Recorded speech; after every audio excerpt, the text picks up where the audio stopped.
She didn't smile when we pulled in. She didn't wave. She stepped out of her house like a sensor had gone off. Clipboard in one hand, walkie-talkie in the other. With that HOA-bred stare, the kind that isn't looking at you, it's scanning. For violations. To her, we weren't new neighbors. We were a problem. We'd just pulled into the driveway. The U-Haul was still running, and on the back of the truck, bold letters screamed what this neighborhood didn't want to hear: justice. For black veterans, it wasn't just a protest banner, it was a challenge, a signal that the old rules no longer ruled. And that's when the queen of the HOA made her move. Karen, president of the Homeowners Association. 8 years of power, zero tolerance for noncompliance. She didn't introduce herself. She didn't welcome us. "Excuse me," she barked. "Are you planning to unload here?" Maya, my wife, a decorated staff sergeant, just looked her dead in the eyes. "This is my driveway." Karen blinked like the system had glitched, clicked her pen, started writing. We hadn't even opened a single box. 7 minutes later, the cops arrived. Not sirens blazing, just creeping down the street like it was a routine call. Maybe it was. 2 officers stepped out. Karen walked up to them, smiling.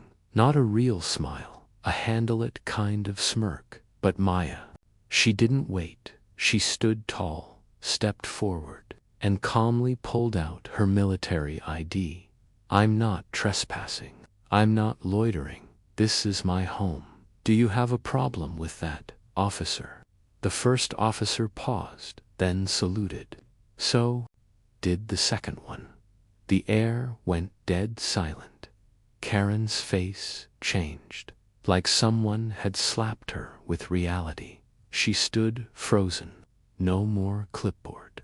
No more HOA codebook. Just a woman caught in a moment where her power didn't work. Because this wasn't a new neighbor she could bully. This was a woman who had stared down enemy lines and wasn't going to back down from a plastic neighborhood regime. And in that moment, I realized something. We weren't just moving in. We were moving through their comfort, through their rules, through everything they were trying so desperately to protect. This wasn't a welcome. It was the start of a war. Karen didn't back off after the salute. She just stood there, breathing heavy, holding that clipboard like it was a badge. But something was different now. She wasn't in control anymore. And people like her don't know what to do when they lose control. The police didn't say a word. They nodded respectfully to Maya, got back in their cruiser, and drove off like they didn't want to be part of what was about to happen next.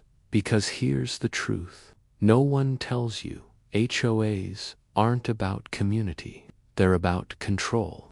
And control always hides behind paperwork. You think it's about lawn height, mailbox design, the color of your siding. But those are just the excuses. The real game.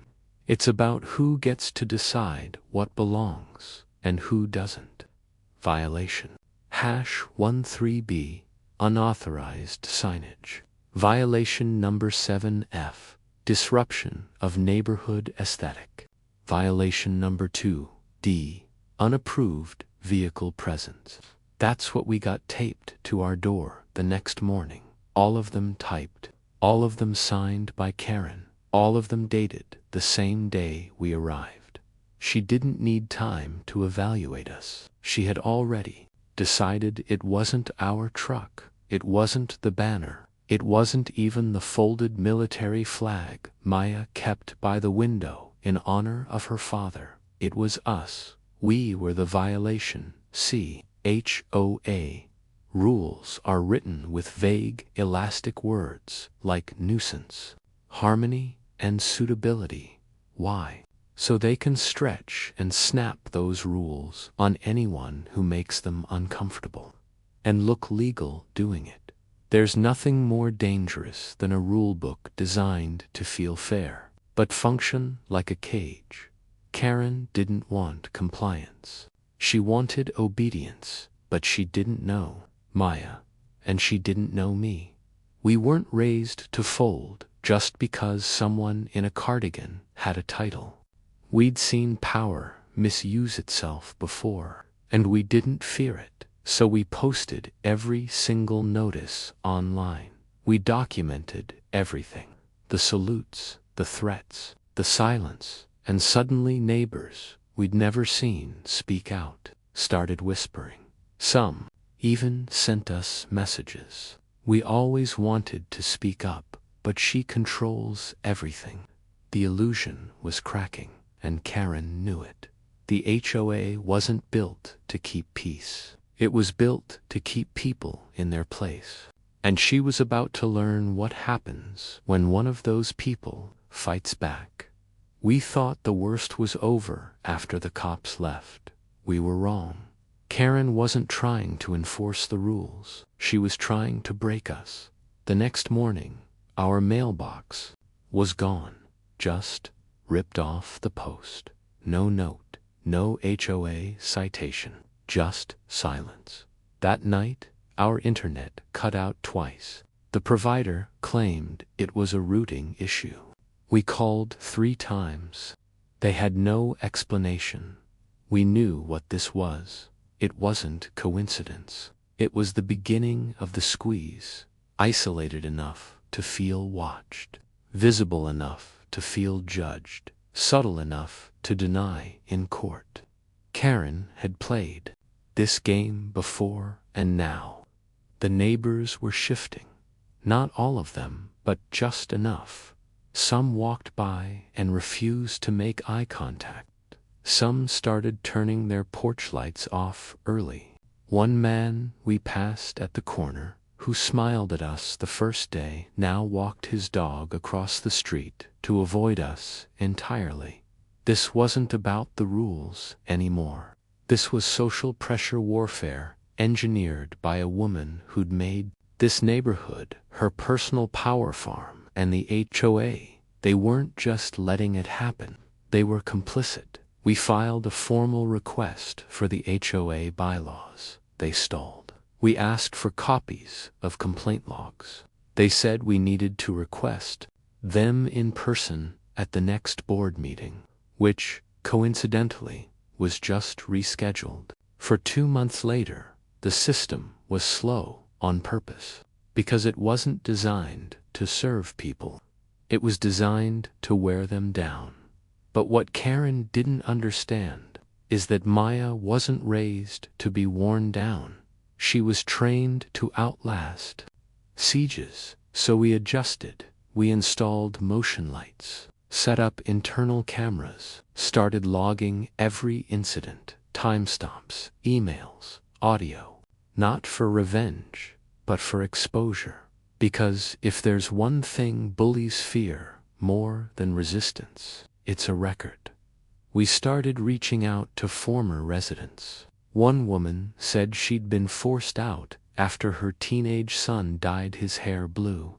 Neighborhood image violation. Another told us they were fined for planting tomatoes in their front yard. Karen had been winning for a long time because no one had the energy to fight her. But this time, she picked the wrong battle, and the wrong woman. And now the silence she built her kingdom on was about to turn into a roar. It started with a letter, cream-colored envelope, HOA seal, left perfectly centered on our doormat like a passive-aggressive trophy. Notice of non-compliance. Article 6, Section B. Unapproved signage. Public display. We'd expected it. What we didn't expect was how far she'd go. 3 more arrived within a week. 1 for the protest banner. 1 for disruptive landscaping, aka Maya placing 2 flower pots by the front door. 1 for military insignia, improperly displayed. because she hung her late father's folded flag in the front window. It wasn't about rules, it was about reminders. Her way of saying, "You're not in control here. I am." But Karen didn't understand what she was dealing with. Maya didn't come from country clubs and bake sales. She came from forward operating bases where orders were life and hesitation meant death. This wasn't intimidation. This was routine. So Maya did what any good soldier would do. She read the CODEBOOK, every bylaw, every clause, every amendment. She highlighted contradictions, marked vague language, cross-reference local ordinances. Because, here's what no HOA wants you to know. The system only works as long as you don't understand it. Karen was counting on our exhaustion. But we weren't exhausted. We were just getting started. Maya submitted a formal rebuttal to each notice, line by line, citing HOA language back at them, sometimes better than their own legal counsel. She requested public meeting minutes, filed for copies of financial disclosures, highlighted the conflicts of interest between board members, and then she submitted her own violation reports. On Karen.uc, Karen had a second driveway, built without architectural approval. Her nephew lived in the guest house, unregistered with the HOA. Her mailbox, custom designed, technically not compliant. What happens when the sword you swing gets turned around? Maya asked, calm as ever. But Maya didn't just want revenge. She wanted reform. She printed everything, organized it in a binder, delivered it to every house on the block, unlabeled, just a black binder with a note on the front. Know your power. Some threw it away, but some opened it, and when they did, they saw the patterns, the selective enforcement, the hidden fines. The neighbors who quietly moved out Karen had ruled with silence. But now whispers were growing, and here's what tyrants always forget. Once you awaken fear, you also awaken fire. The HOA board meeting was held in the community clubhouse, a polished little room with beige chairs and fake warmth. Most of the time, it was quiet, empty, except for stale donuts and passive-aggressive debates over mailbox colors. But not tonight. Tonight, it was packed, not because anyone expected drama, but because rumors had been spreading. About us, about Karen, about the binder. People were curious, nervous, and some of them hungry for change. Karen sat at the front table like a queen behind her pulpit, flanked by her loyal board members, all older, all quiet, all carefully chosen. She spotted us the second we walked in. Maya was calm, dressed in quiet black, number, uniform, no protest sign, just a folder under one arm. And that look in her eyes, the one that says, "I've already won." The meeting began with formalities, reading last month's minutes, a quick vote on replacing a hedge, the usual fog of HOA bureaucracy. Then came the open floor session. Karen announced it with her usual smile, the one that always came before a shutdown. If any residents have comments, you may approach the mic. Please limit remarks to 3 minutes. Maya stepped forward. The room shifted. Some sat straighter. Some folded their arms. One man near the back quietly started recording. Maya didn't raise her voice. She didn't accuse. She presented. I've reviewed the HOA charter, article by article. I've identified 7 instances of selective enforcement for violations by current board members, and over a dozen families who received fines inconsistent with HOA regulations over the last 3 years. She laid copies of documentation on the front table, one for each board member, laminated, labeled, tabbed. This is not a grievance. This is accountability. Karen's smile faltered. A man in the second row, who hadn't spoken in years, suddenly raised his hand. I was fined for a bird feeder last spring, but that lady on Evergreen has too. No fine, another followed. You rejected our solar panel application 3 times, then approved one for your friend's house. The board began to squirm.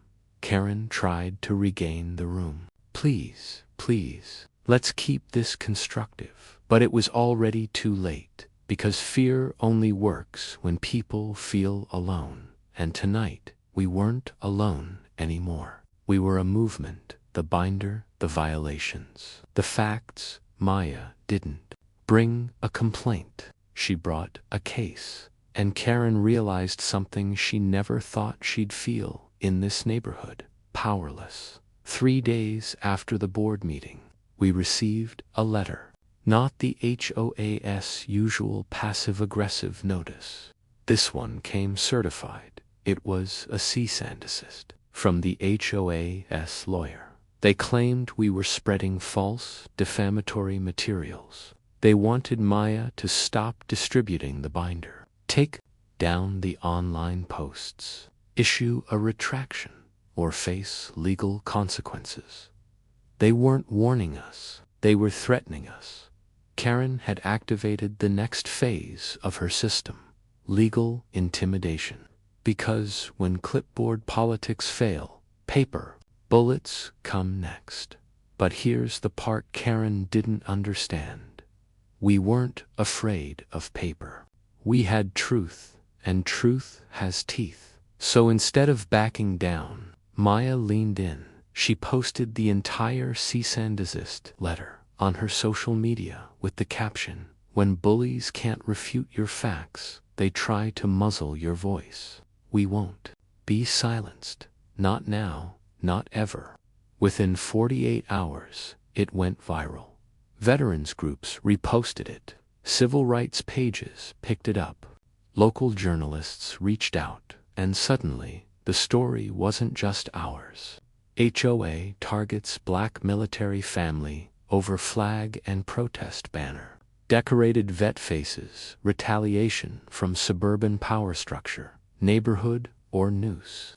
Our inbox exploded. People started sharing their own HOA horror stories, petty fines, race-based harassment, forced sales. We weren't just telling our story anymore. We were becoming a mirror. One woman wrote, "My husband served too. They tried to fine us for flying the Marine Corps flag. I cried reading your post."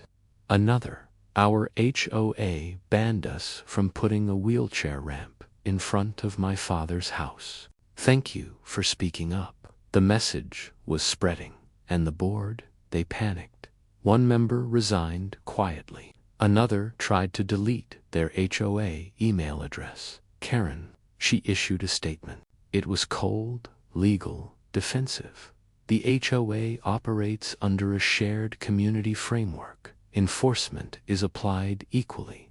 But now, nobody was buying it, because now, the spotlight was on. You can't hide shadows when the whole world is looking. At your front lawn, Karen had tried to kill our voice. Instead, she amplified it. And Maya? She stood taller than ever. Because once you stop being afraid of consequences, you start becoming the consequence. The news van showed up just after noon, 1 then 2. Then a local podcaster parked across the street and started live streaming. Cameras panned across quiet suburban lawns, zoomed in on protest signs, violation letters, and that familiar truck in our driveway with the banner still hanging, "Justice for Black Veterans." Karen had spent years keeping this neighborhood invisible. Now it was trending. She didn't come outside. Not once. For a woman who lived at her front window, who monitored flower beds like surveillance zones, she was suddenly gone. Her shutters stayed closed. No clipboard, no voice, because she knew everything had flipped. The HOA wasn't just a name on a letterhead anymore. It was a symbol, a mask. And now that mask was slipping in real time on high-definition cameras. One reporter knocked on Karen's door. No answer. She knocked again. Nothing. Eventually, a trembling voice came through the closed blinds. No comment. Please leave. But silence wasn't protection anymore. It was confession. Across the street, neighbors began to talk. Real talk. One man told the camera, "We've lived here 10 years. Always felt like we were on eggshells." Another, teary-eyed, "My son asked why Maya couldn't put her flag up. I had no answer." It spread fast. A veteran organization showed up with their own banner. Parked 3 trucks down, flew flags from their TAILGATES. No protest, just presence. Maya stood beside them, arms crossed, silent. Because sometimes power isn't in how loud you speak, it's in how long you stand. And Karen, she was nowhere to be seen. She'd spent years weaponizing quiet. Now it was turning on her, because the neighborhood that once whispered about her was now whispering without her. She wasn't feared. She was avoided. And in every great downfall, there's a moment when the tyrant realizes they're no longer holding the walls up. They're trapped inside them. This was that moment. We didn't kick her out. We didn't threaten her. We just told the truth and let the world do the rest. The room felt different this time. No pastries, no folded chairs, no casual conversations about paint swatches or grass length. This wasn't a meeting. This was a moment. The HOA board vote, once just a boring formality, had turned into a trial. Residents packed the clubhouse. People stood along the back walls. Some who hadn't attended a single meeting in 5 years were now front and center and on the ballot. One name that wasn't supposed to be there, Maya Ellis. No title, no HOA background, just 10 years of military leadership, a folder full of receipts, and a neighborhood that had finally woken up. Karen sat at the end of the table, her usual smirk gone, her fingers tapping, the same clipboard resting on her lap like a fading badge of honor. She hadn't spoken to anyone publicly in weeks, not since the media showed up, not since the letters went viral, and now she was running scared still. Running, but getting nowhere. Maya stepped up to the mic. No speech, no drama, just a single page. This isn't about flags or flowers or signs. This is about fairness, about what happens when power forgets its purpose, and about what a neighborhood can become when fear stops deciding everything. Applause, not loud, but real, measured. Like people realizing they were allowed to breathe again. Karen's rebuttal. Flat, generic, empty. The HOA requires discipline. We've maintained order for years. Change invites instability. She said it like a command, but no one was saluting anymore. Then came the vote. Each resident stepped forward. Folded ballot dropped into a clear box on the front table. You could feel the energy shifting like a weight lifting off the walls when the final count came in. The board president, not Karen, read the results. By a majority vote, Maya Ellis is elected to the HOA board. She stood, grabbed her clipboard, and walked out the back door. No goodbye, no thank you, no final word. because tyrants don't do exits. They just vanish when they're no longer obeyed, and in her place, Maya stood tall, not as a victor, but as proof that you don't need to scream to be heard. You don't need to burn it all down to rebuild it. You just need to show up with the truth and refuse to leave. The silence felt different now. Not tense, not heavy, just calm. No more violation notices. No more patrols from Karen's window. No more whispers in the dark. The house across from ours, the one where the blinds had always stayed closed, opened its windows for the first time in months. A couple on the corner planted flowers in their yard again, bright ones, not regulation beige, and the kids. They played in the street, like it was finally allowed. That's what happens when fear moves out. But the real work had just begun. Maya didn't celebrate. She didn't post about the victory. She got to work. She called an emergency board session. This time open to all residents, not just insiders. She brought in a housing lawyer to review the bylaws. They highlighted loopholes, rewrote the language, and removed the vague, weaponized terms like aesthetic uniformity and community harmony phrases Karen had used to justify her tyranny. They restructured the fine system. No more surprise charges. No more board-exclusive approvals. Everything was made transparent, trackable, and fair. And for the first time ever, the community voted to create an appeals committee made up of residents, not board members, because power, real power, should always answer to the people it affects. Some were still hesitant, conditioned by years of just don't make noise. But slowly, week by week, the neighborhood began to trust again. People started showing up to meetings, not out of fear, but because they belonged. An older man who hadn't attended a single HOA session in 12 years. He stood up and thanked Maya in front of everyone. You reminded me this was our neighborhood, not just hers. Even former allies of Karen began to soften. One woman who used to walk the line with her clipboard, she started bringing cookies to the meetings, said she never really agreed with everything, just didn't know how to stop it. That's the thing about corrupt systems. They don't just rely on bad leaders. They rely on good people doing nothing. And now, those good people were awake. What Maya built wasn't just a new board. It was a new standard, a new expectation, a neighborhood where power wasn't hoarded, but shared.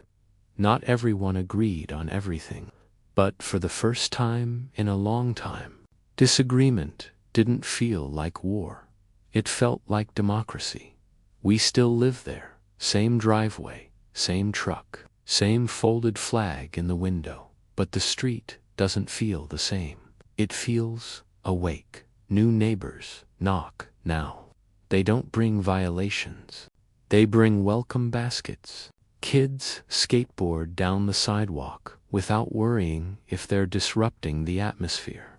The fear that used to hum beneath every HOA letter, gone.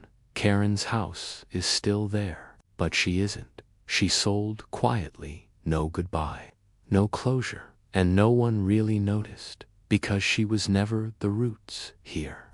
She was just the noise above the soil.